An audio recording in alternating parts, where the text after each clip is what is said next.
Welcome, one and all, to another Pacific414 episode review. I am your host, Mike, and in this episode, I'm going to be reviewing the fourth episode of Star Wars The Bad Batch Cornered.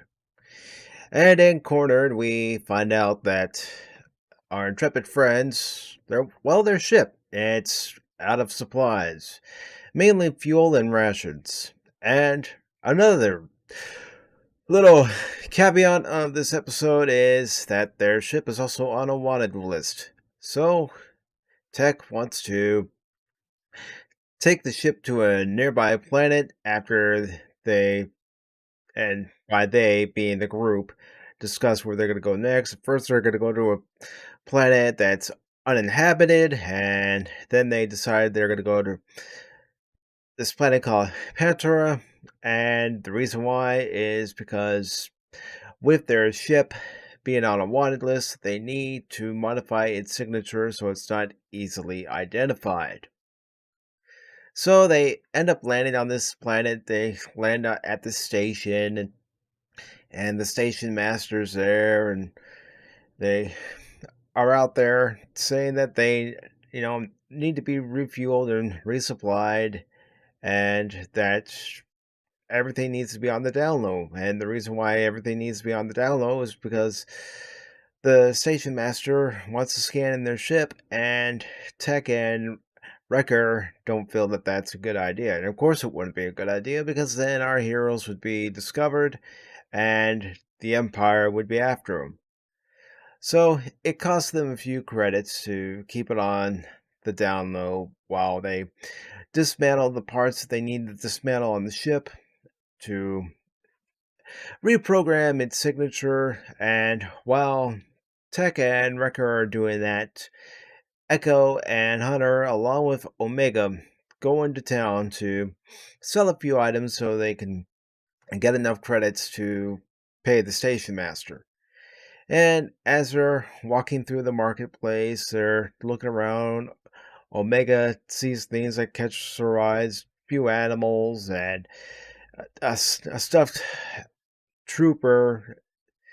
And as Hunter and Echo are going through the marketplace, they start negotiating with one of the proprietors of an establishment. And long story short, well, Echo ends up being sold as a droid for 3,000 credits after Hunter first asked for 4,000 credits for him, and the proprietor of the establishment says 3,000 after first only wanted to give Hunter 2,000 credits for Echo. So what ends up happening with Echo is he ends up going into a storage locker where you see some R2 units and a protocol droid. And of course, the protocol droid is taken aback because Echo is actually human and not a droid. And Echo and the droids eventually end up leaving after Echo removes the restraining bolts, and they head to the ship. And of course, Echo tells the droid, who says to Echo at first meeting that this particular protocol droid's in charge, that don't worry, after all is said and done, you'll be back in charge. So, what ends up happening is, while that's going on, and even before that's going on, the station master sends out a transmission, and the transmission that he sends out is letting somebody know that the ship that they're looking for is at his station at the moment, seeking refuel, resupply, and repairs. Well, the person he is talking to is Fennec Shand, who we first met in The Mandalorian. So she's on her way to Pantera, and she gets there. She bumps into Omega because Omega's her target, and she ends up taking Omega. Hunter goes in pursuit when he loses track of Omega, and what ends up happening is it becomes a chase for who's gonna have Omega and take her with him. Is Fennec Shand gonna take Omega back to Camino, or is Hunter are going to be able to rescue Omega and take her with the rest of the Bad Batch to the Outer Rim. It's a pursuit. So, with this pursuit, it ends up going to all different parts of the marketplace. It ends up going through the sewer system, and eventually, Wrecker is able to rescue Omega, only for a short while because Fennec Shand takes care of him by knocking him out. Omega escapes through one of the hatch exit points in the sewer system, and Fennec Shand is in pursuit of her. Fennec Shand catches up with her. They end up tumbling onto a vehicle that's flying up in the skyway. Hunter ends up taking a speed bike and goes in pursuit. And, it just turns into another basically another Baby Yoda type of situation where you have these bounty hunters who are searching for Baby Yoda. You had IG-11, you had Fennec Shand, and a few others who were going after Baby Yoda. Mayfield and that group, when they were going after Baby Yoda, when they realized that Mando and Grogu had a bounty on their head. So it turns into that. There's a firefight in the Skyway between Hunter and Fennec Shand. Hunter ends up rescuing Omega, and Fennec Shand ends up having to retreat back on board her ship. Meanwhile, the Bad Batch managed to scramble their signature and leave the station before even paying the station master.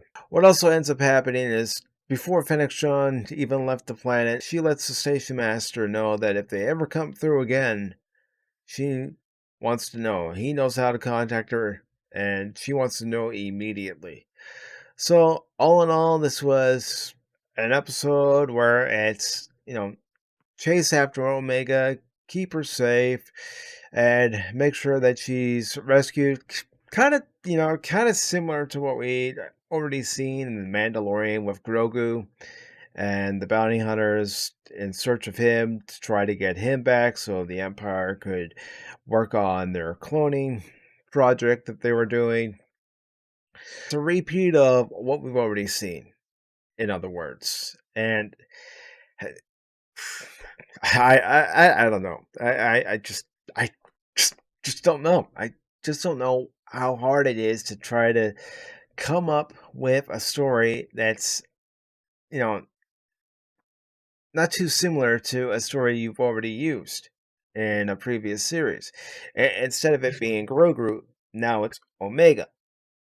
And nothing against, having a character like Omega in the series, but you already have a character in Grogu that you've already exploited to the point where, everybody knows that there's going to be some bounty hunter coming after Grogu, and you're doing the same with Omega after she went with the rest of the Bad Batch and left Kamino.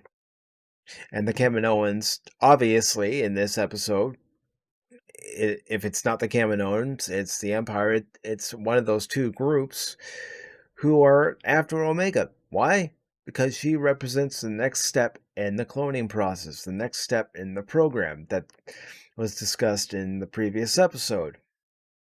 And without her, that next step can't happen. I understand where they're going with that. But also, again, it's still, in my perspective, the way I'm looking at it, the way I'm thinking about it, is, it goes back to The Mandalorian. Again, taking Grogu's blood and going through the cloning process, like we saw in Navarre in episode 4 of season 2. It's still going through that same motion, and I don't think, that's a good idea. I've seen it enough of Star Trek where there have been some similar stories. Yeah, maybe they've been a different series, but there's been some similar stories told. They're just told in a different way, but still, all in all, it's the same exact story. And, you could retread a tire so many times. You could refurbish a vehicle, it's still going to be the same vehicle. It's still going to be the same tire, just, with a new thread on it, a new look on it, but still, it's the same story. You take a book cover, you replace the book cover, you still open the book, you're still reading the same damn story. And I don't know, are they just running out of ideas? I think they are. I think Hollywood is inept of new, fresh ideas, and they just keep going back to the same well over and over again. Change a few things here and there, but it's still the same story. Come up with a different story. But, I'm not going to badmouth the series too much. It is a good series. It's just the fact that we've already seen this story before. Especially with this episode. We've already seen this story. We've already seen it in live action.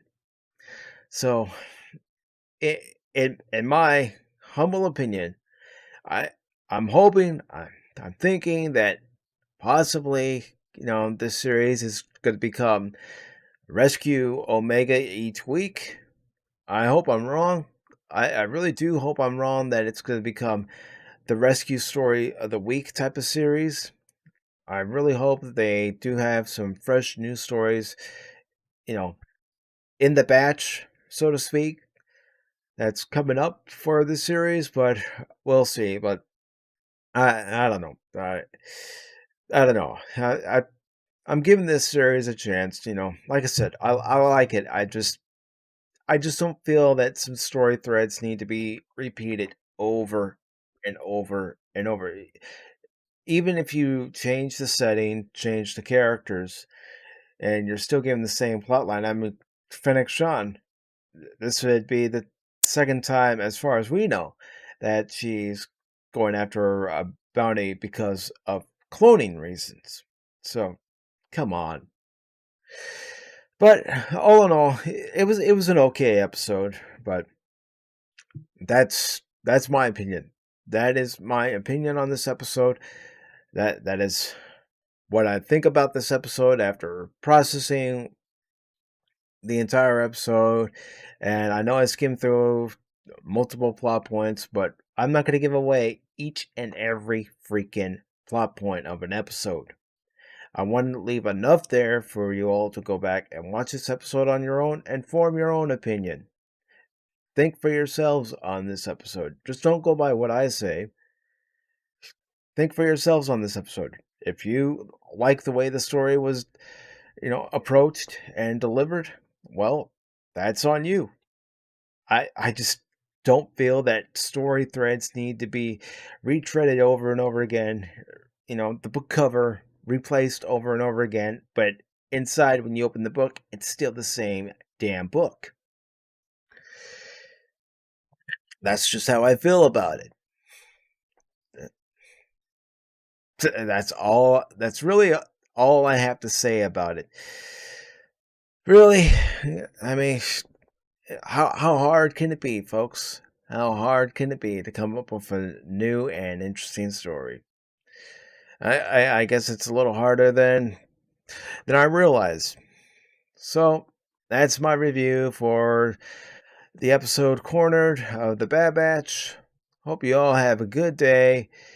You can see where I have social media links. I will put those links down in the description. So if you like this video, give it a thumbs up. If you don't like this video, give it a thumbs down. Share this video. And if you like the content that you see here on the Pacific414 YouTube channel, then please subscribe to the channel. Thank you all. Have a good rest of your day.